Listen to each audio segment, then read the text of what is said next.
That's what this is going to, representation and misrepresentations of kings and their courts in film and fiction.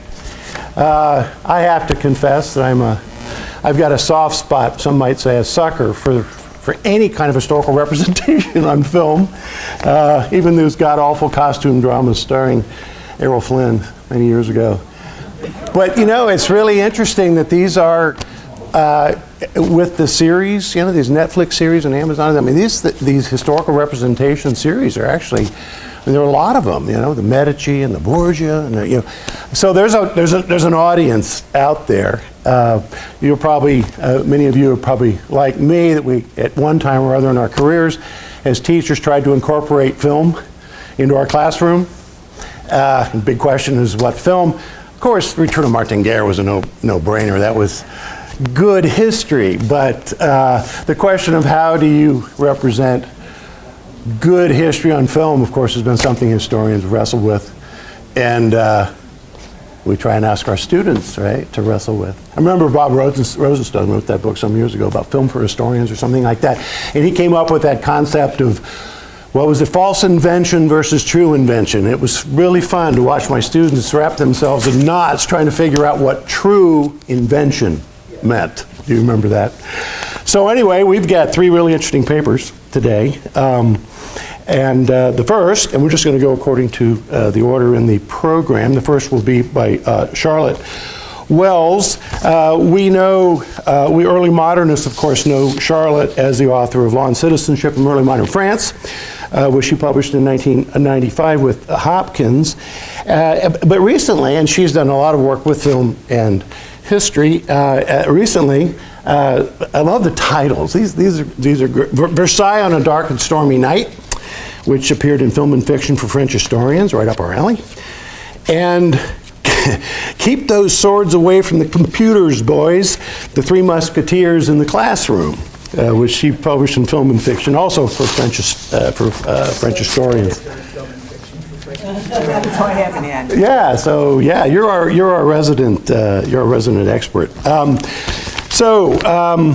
Her paper is The Man Had Issues, but ... the unfortunate afterlife of Louis XIII. All right.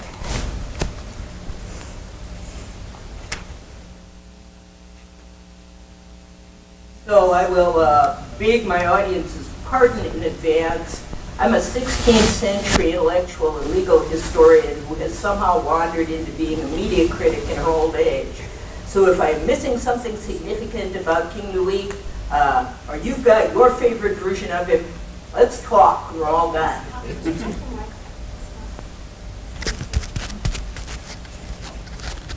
Push the button. Wait a minute, the top came off. That's not good. I'll try moving the microfilm up. Pick up, Bob. What number is on that? On the little screen here it says 49. No, it's on the side. It's sort of like a... Ah.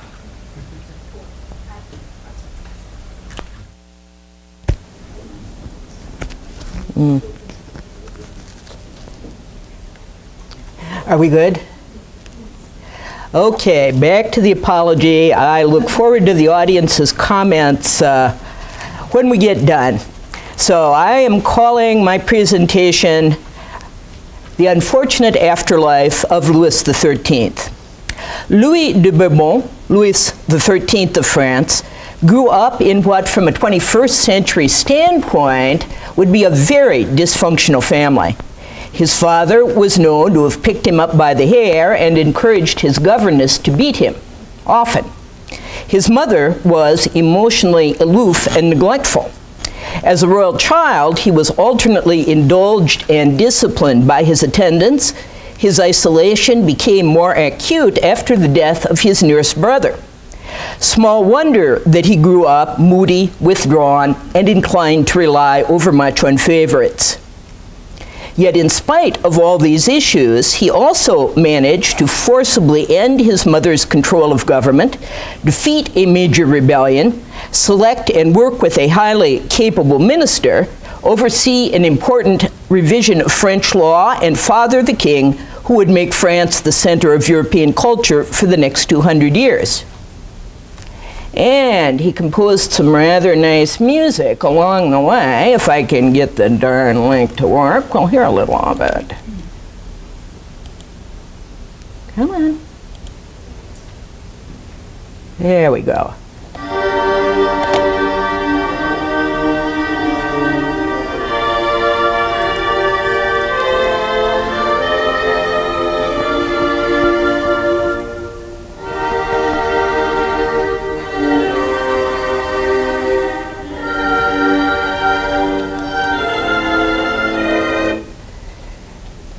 And he danced in the ballet as well, so that turns out to have been a father-son thing with him and Louis XIV.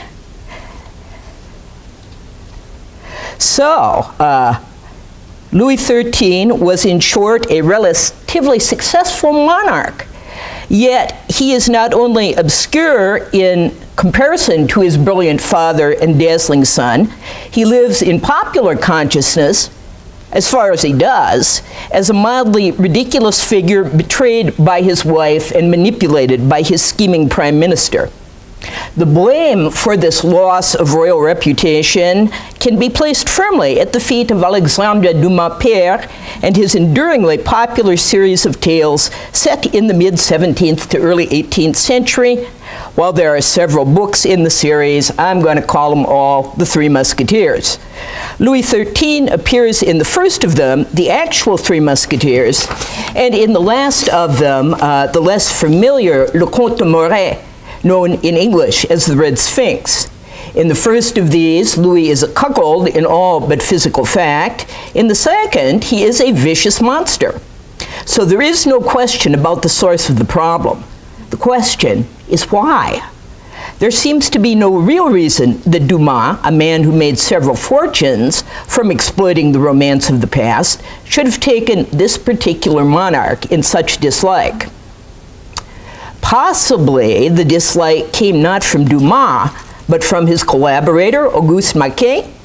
Maquet, a history teacher who abandoned the Academy for the World of Letters, met Dumas in 1838 and contributed background and plot outlines for the Three Musketeers cycle, The Count of Monte Cristo, and other important Dumas works. Maquet mined 17th and 18th century memoirs for the characters and events that Dumas reworked into his tales of swords and adventure. Yet Maquet seems to have had no more reason to denigrate Louis XIII than did Dumas. He shared his colleagues' fascination with the romance of the royal past and continued to draw on it in his own writing long after his work with Dumas ended in mutual acrimony. The shift in chronology from the history to the novels complicates the pursuit of this mystery. Dumas chose to move his characters back a decade from the dates their historical prototypes lived. The real D'Artagnan, Charles de Bas-Castelmore, who used his mother's family name professionally, seems to have left his home in Gascony between 1633 and 1635, well after the events of the original novel, and he only became prominent as an agent of Cardinal Mazarin after the dissolution of the Musketeers in 1646. His loyal support of the royal family during the Fronde brought him command of the Musketeers after their reestablishment in 1657.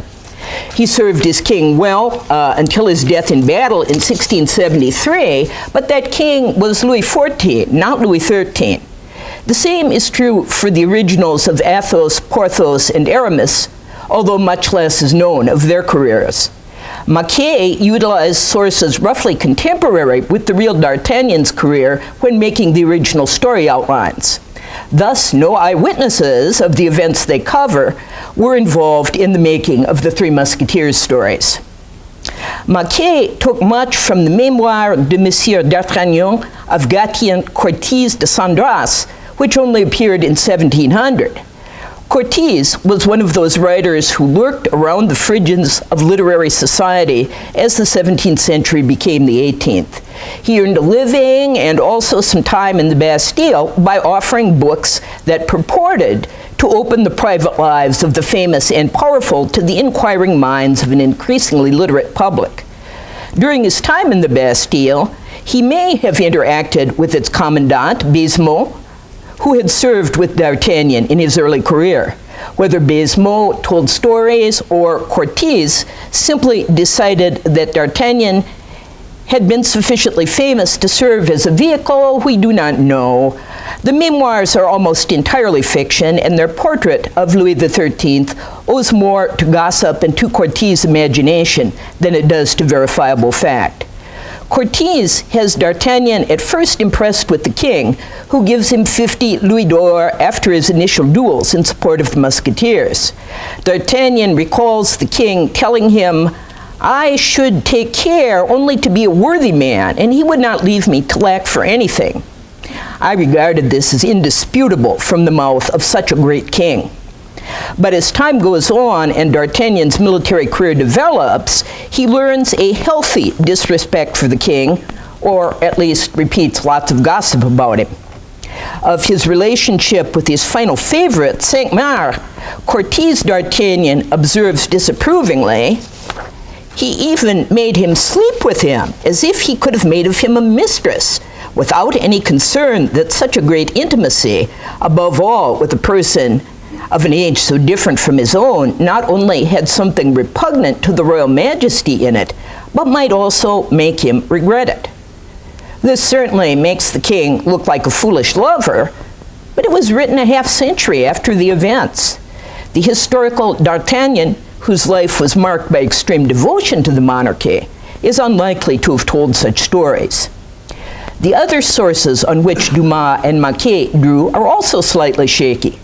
While the heroes and the rough outline of the tale came from Cortez, Maquet found other incidents in other memoirs. The Duc de la Rochefoucauld contributed the story of the Queen and the Duke of Buckingham and the affair of the diamond studs. Rochefoucauld was a frondeur and no particular friend to the monarchy. He certainly does not seem to have cared for a king whom he calls lazy and timid. Further, he admits that he himself was not at court during the diamond studs affair, but with the French army in Italy. He is thus quite a dubious informant. The same is true of Madame de Motteville, confidant and companion of Anne of Austria. Motteville tells the same story of the Queen and Buckingham, though the diamond studs do not appear. Her version of the king is more sympathetic than that of Rochefoucauld, though she laments lost possibilities and the grievous destiny Louis made for himself. The problem is that Motteville and her mother, also a friend and confidant of Queen Anne, had been sent away from court, and Motteville did not return until after the king's death. He knew at best the Queen's version of events. And this guy is my favorite. Gédéon Tallemant des Réaux, Huguenot man of letters, came to public attention at the time when The Three Musketeers was conceived and composed. While his historiettes until the mid-1830s, des Réaux may have taken a subtle route to revenge against the king who forced him to abjurious faith by denigrating the royal family. At any rate, this man about town certainly knew all the gossip, and he deployed it with telling effect. His portrait of Louis XIII focuses solely on the king's sex life, such as it was. He tells of various chaste passions for women, the fact that they were chaste, implying things about the king's sexuality that become very clear with the final tale, the same story of the king and Cinq-Mars that drew Cortez' disapproval, but des Réaux adds such details as two pet dogs on the bed kissing the king before the king kisses Cinq-Mars. His portrait of Cardinal Richelieu really suggests the monster portrayed by Tim Curry in the Disney Three Musketeers. It opens with Richelieu attempting to strangle a financial official and goes downhill from there. Richelieu is greedy, an attempted seducer, and a poor poet. And he collects dolls. Very few things more ominous than that. Thus, we can see that Dumas himself did not plot to destroy the reputation of Louis XIII or that of his prime minister, but the structure and the incidents of the story came from sources who narrated the gossip of a generation earlier than theirs, and that gossip was hostile to Louis XIII. The popularity of the Three Musketeers was bound to drag down the king's status, but the whole process expanded geometrically when that saga was translated to film. Film versions of the story pass 100. For our purposes here, we will consider 4 of the English language productions, since Anglophones are unlikely to derive impressions of Louis XIII from other sources. Judging by the number of obviously student-made Louis XIII things in French on YouTube, French kids are still getting him in school, but Anglophone kids not so much. The same year that Henri Diamant Berger produced a classic silent version in France, the American screen star Douglas Fairbanks did The Three Musketeers for an American audience. D'Artagnan was a defining role for Fairbanks, and he devoted much research to getting accurate costumes and sets. This film set a pattern for cinematic versions of the story, including the recent BBC One television series, by emphasizing action and de-emphasizing character and politics. The stunts and fight scenes are glorious, and if you haven't seen them, you should look it up. But Fairbanks' vision of King Louis is of a man jealous, suspicious, and easily molded, as the introduction to the film says. In the opening scene, the king is absorbed in playing chess with Richelieu, while elsewhere the queen receives love letters from Buckingham. While the cardinal inflames Louis's jealous rage at the queen, she easily substitutes another letter for the incriminating note. The cardinal loses that encounter, but the king looks exceedingly foolish. And I think, so that we have enough time for everyone, I'm going to skip the film clip for now. If we have time at the end and we want to see it, we can get back to it. The character actor Adolphe Menjou portrayed the king in the film, and his look is perhaps most like Louis XIII of any actor who has played him. The overall impression is that of a jealous older man with a flighty but faithful younger wife, though the real Louis and Anne were, of course, exactly the same age. Once established, though, the purported age difference carried over into other films, including the memorable 1948 version of The Three Musketeers, in which Gene Kelly played D'Artagnan, Vincent Price, Richelieu, Angela Lansbury, Queen Anne, and Frank Morgan, right there, a middle-aged and portly Louis. This Louis, while silly and foolishly jealous, is essentially a jovial older man, surprisingly tolerant of the foibles of his young wife. But he is easily deceived by his prime minister, who manifests a decidedly unhistoric desire to become king himself. Mostly, this Louis serves as a foil for the dashingly active musketeers, though the viewer wonders why he commands their loyalty. This same question could certainly also apply to the King Louis of the Richard Lester, George MacDonald Fraser Three Musketeers movies of the 1970s.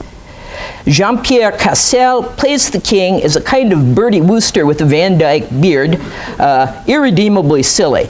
And if you young people are unfamiliar with Bertie Wooster and Jeeves, check it out.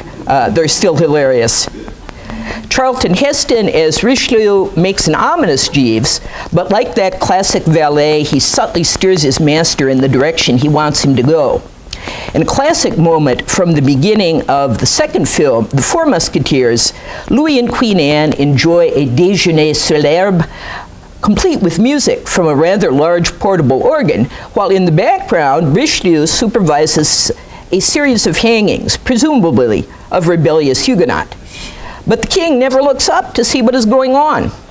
Later, he descends from a model horse on which he is having an equestrian portrait painted to tell Richelieu, like a petulant child, that he wants a victory at La Rochelle, and he wants it now. Richelieu is easily able to redirect him to the comforts of Paris and the Queen's company. We don't need extensive commentary on how far this is from the real man, who is known for his military interests, skillful horsemanship, dislike of luxury, and also of the Queen's company. So hard to get clips from the Lester movies, but I've got the trailer for the Three Musketeers. I'm going to try to pull it along just so we can get the king and the cardinal. Hey, hey, hey, welcome to my live chat. Okay, we don't need this. Okay, there we go. Whoops. Go away.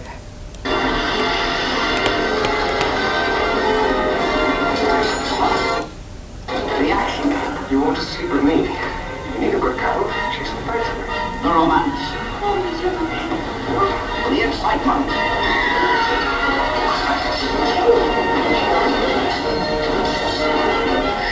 The suspense.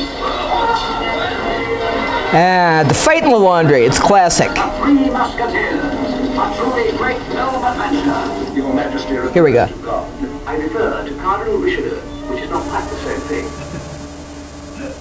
Ah, Cardinal. Not the Cardinal. Yeah, no, it's good.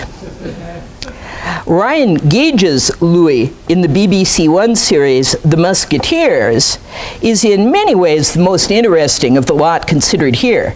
The king is a major character in the series rather than simply a background figure as he is in the films. The Musketeers, of course, compresses time, so we are able to follow Louis from a young king chafing under Cardinal Richelieu's guidance but dependent on it, through his bonds with other favorites, though not those of history, to his final achievement of maturity, even as he is dying of tuberculosis.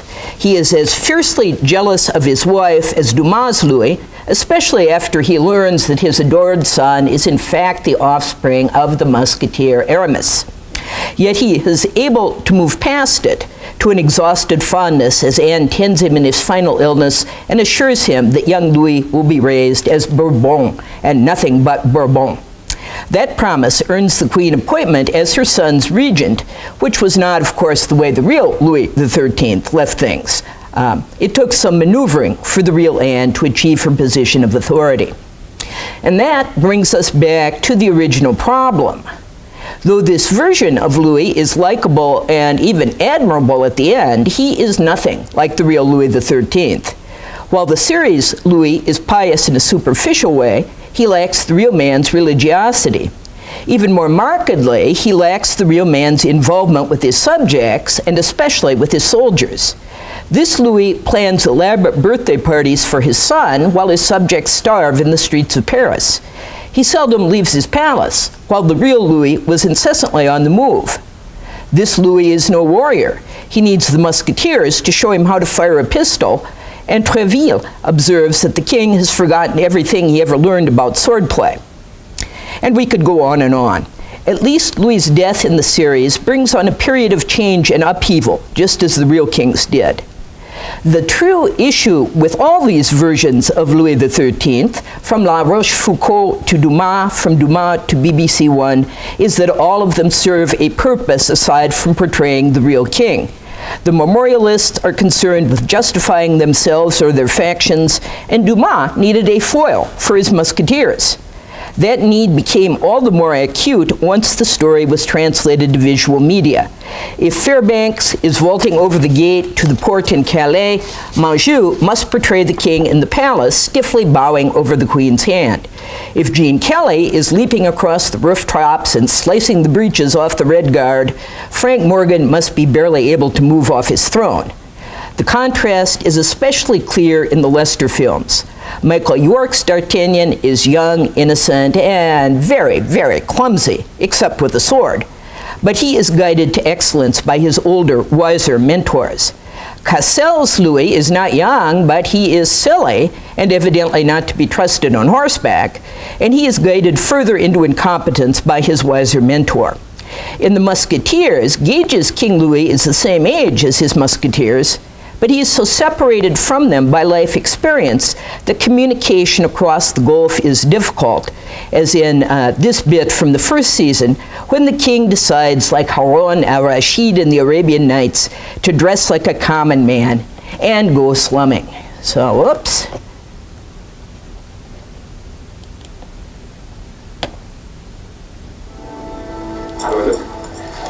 transformed, Your Majesty. No. No, Your Majesty, tonight. Or bowing or fussing or any manner of deference. Tonight you treat me as an equal. Alright? A friend.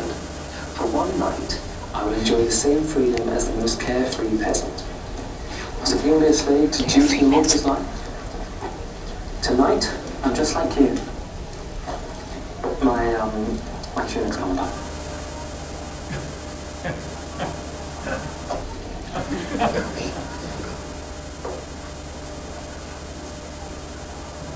Let the night begin. And as you can imagine, that doesn't work out well. One is left thinking that if only the king could be more like his soldiers, what a king he would be. That adds up to a wonderful tale, as it always has in all its various versions. But it doesn't tell us anything about the real Louis XIII at all. He was a man with issues, both physical and personal, but he overrode them to become a person of considerable achievement, and in the end, a pretty good king.